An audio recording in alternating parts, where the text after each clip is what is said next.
Denise Dresser. ¿Qué te dice todo esto?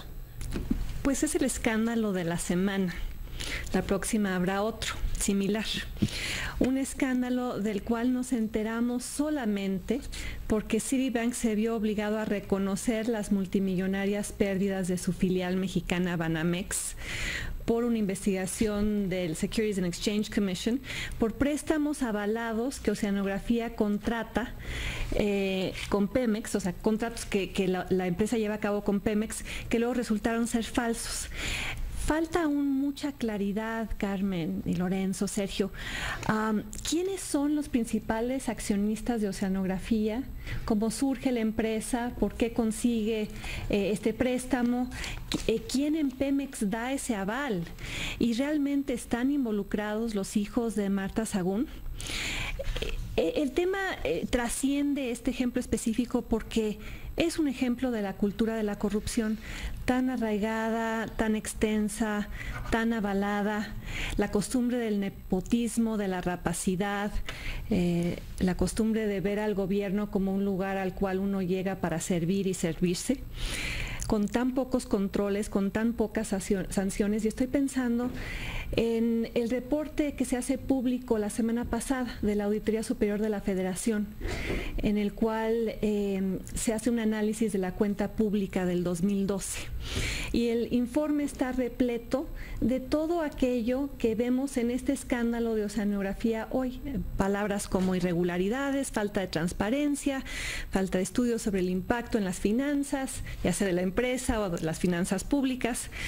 Y ese mismo reporte de la auditoría revela algo que también debería ser un escándalo, más allá de lo que ocurre con Oceanografía, que es la condonación del Congreso al pago del ISR por parte de estados y municipios.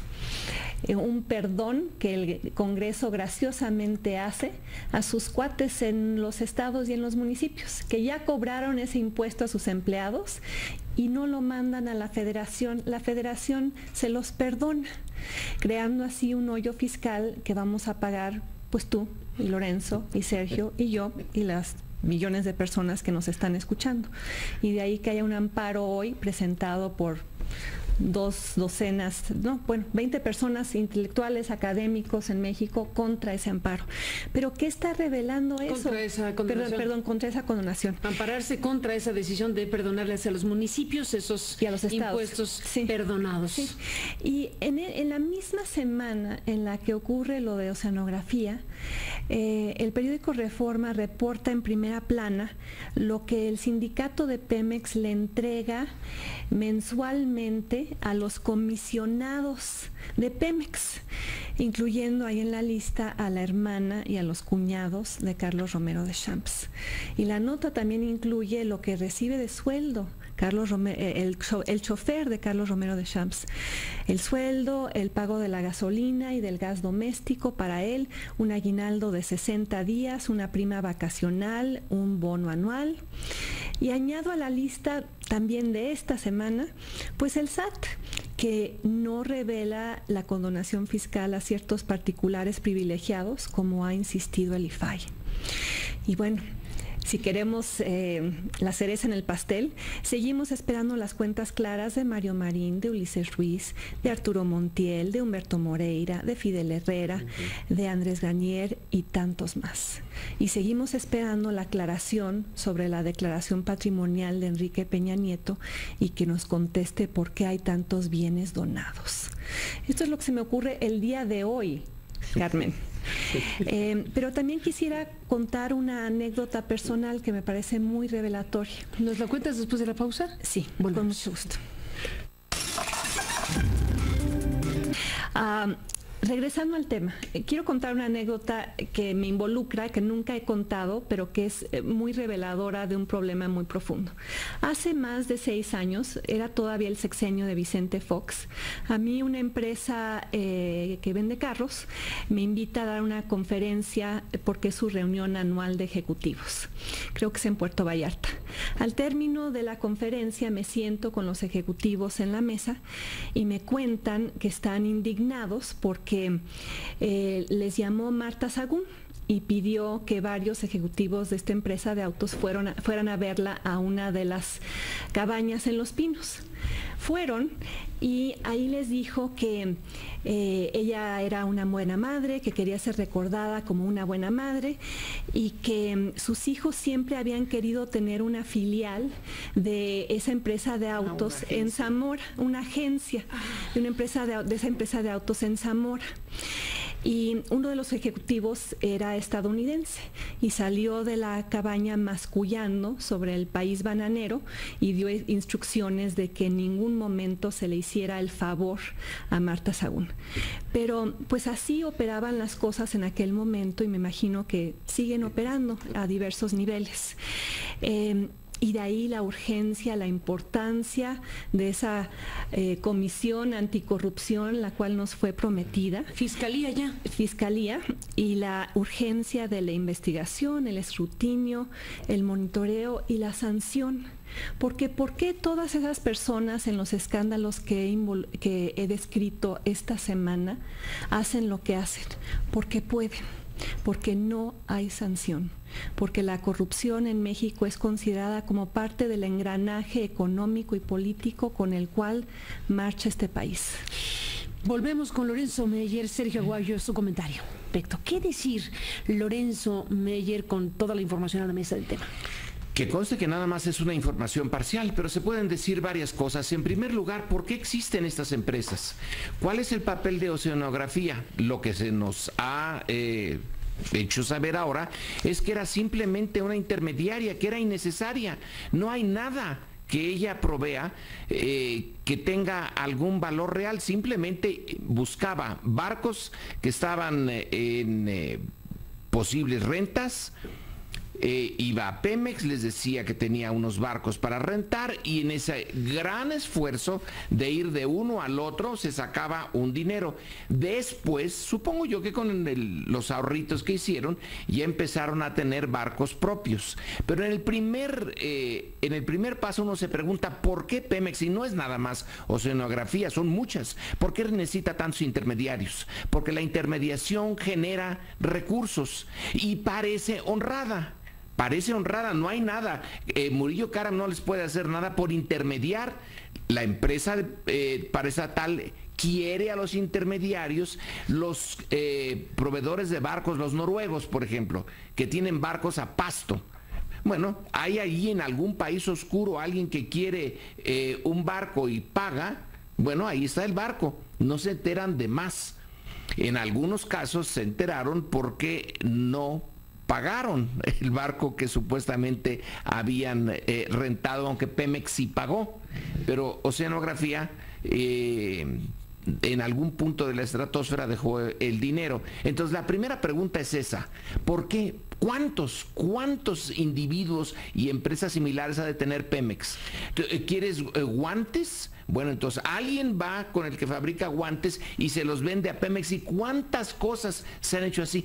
Ese es el punto en que debió de haberse reformado Pemex. Se nos dijo, no se puede porque la empresa está tan mal económicamente que ya hay que admitir a los extranjeros. Pero nadie hizo un esfuerzo por deshacerse de todas estas rémoras, sanguijuelas, pero sanguijuelas gigantes. Ese es uno. El otro punto es, así que Oceanográfica hace tontos a Banamex. Pues que los de Banamex no es un banco que tiene, ¿desde cuándo está en México? No está aquí desde principios del siglo XX, no lleva ya 100 años o algo así por el estilo. ¿Tan tontos son? ¿O se echaron las cartas entre gitanos? Y no es nada nuevo. ¿Por qué existe ese gran conflicto y esa gran depresión económica de 2008 en Estados Unidos que nos afectó a nosotros y al mundo? Porque entre el mundo de los banqueros y de los financieros se fueron haciendo estos préstamos y estas hipotecas falsas en que todos iban ganando, sabiendo que en algún momento la burbuja iba a estallar, pero en la medida en que no les estallara a ellos, y en eso entraron los bancos, y en eso entraron las grandes empresas financieras de Estados Unidos, en hacerse tontos, en estarse vendiendo unos a los otros hipotecas que no valían lo que estaba marcado en el mercado. Bueno, aquí alguien aceptó que Oceanografía tuviera estos préstamos. Fueron realmente documentos falsificados por Oceanografía, fueron falsificados en Pemex, fueron falsificados en algún punto de Banamex. El hecho de que les hayan... Los banqueros son, y estos banqueros de muchos años, son unos piratas. Ya saben con quién, cómo tratar eso, y que les hayan visto la cara de tontos, eso francamente me da un signo de admiración por Oceanografía. Quiere decir que sí pudo hacer. Pues vamos a ver, Lorenzo, porque hay que remarcar el hecho de que en la SEC, en la Comisión Bancaria de Valores de los Estados Unidos, es que se ha abierto una investigación por fraude millonario. Así que se sabrá desde los Estados Unidos y se sabrá desde México. Me queda la pregunta abierta si la apertura de la investigación de México es consecuencia de la de allá, o es simultánea, o quién dio el paso primero. Bueno, el afectado es Banamex, ¿no? El afectado es Banamex, entonces ahí está. Ahora, Banamex es mexicano e internacional, tiene las dos cosas. Banamex y Pemex. Los préstamos, perdón, pero hasta donde yo he entendido no es tanto Pemex como Banamex. Los préstamos, los documentos falsos son para que Banamex dé más dinero del que tendría que dar, porque no era esa la cantidad. Fue usada en todo caso. Exactamente, fue usada. Y eso es una afectación pero a quien afecta es a los que financiaron, a Banamex y a los accionistas de Banamex y de Citigroup. A los que prestaron dinero a Oceanografía con garantías de cuentas por cobrar en Pemex que no existieron y que eran apócrifas. ¿Y quién prestó? Entonces y que fueron en Banamex, como las que hubo, nos dice Ana Lilia Pérez, en Bancomext, y que se investigó un asunto del mismo diseño, pero que se quedó archivado el asunto en 2005. Sergio Aguayo está en la línea telefónica. Sergio, ¿cómo ves todo este panorama? Mira, Carmen, lo voy a abordar desde otro ángulo, un ángulo más estructural.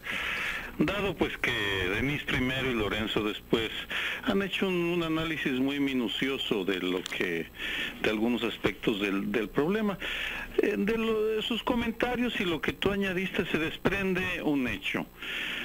También tenemos un grave problema con la corrupción de buena parte del sector empresarial.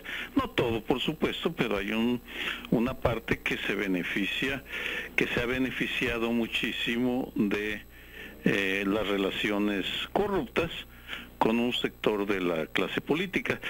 Y aquí rescato una cita de una columna de Mary O'Grady, una muy conocida editorialista, columnista del Wall Street Journal, que en 2007 dedicó uno de sus textos a Carlos Slim, y fue muy clara. Dice: el señor Slim se hizo rico porque maximizó sus oportunidades en un ambiente en el cual disfrutó de privilegios monopólicos, acompañados, y esa es la parte importante, de una cantidad equiparable de influencia política. O'Grady luego añade que Slim es solamente el más famoso, pero no el único de los mexicanos que se han beneficiado de los privilegios de los monopolios. Esta cita me lleva a otra información, que es la tabla de multimillonarios mexicanos en Forbes. Está saliendo la relacionada con este año, pero si tomamos la del 2013, vemos que en los tres grandes fortunas de las telecomunicaciones, la de Slim, la de Azcárraga y la de Salinas, Ricardo Salinas, asciende al 57% de lo acumulado por la docena de multimillonarios mexicanos. Es decir, entre los tres acumulan 85,000 millones de dólares, acumulaban en el 2013. Esperemos a saber lo que nos dice el 2014.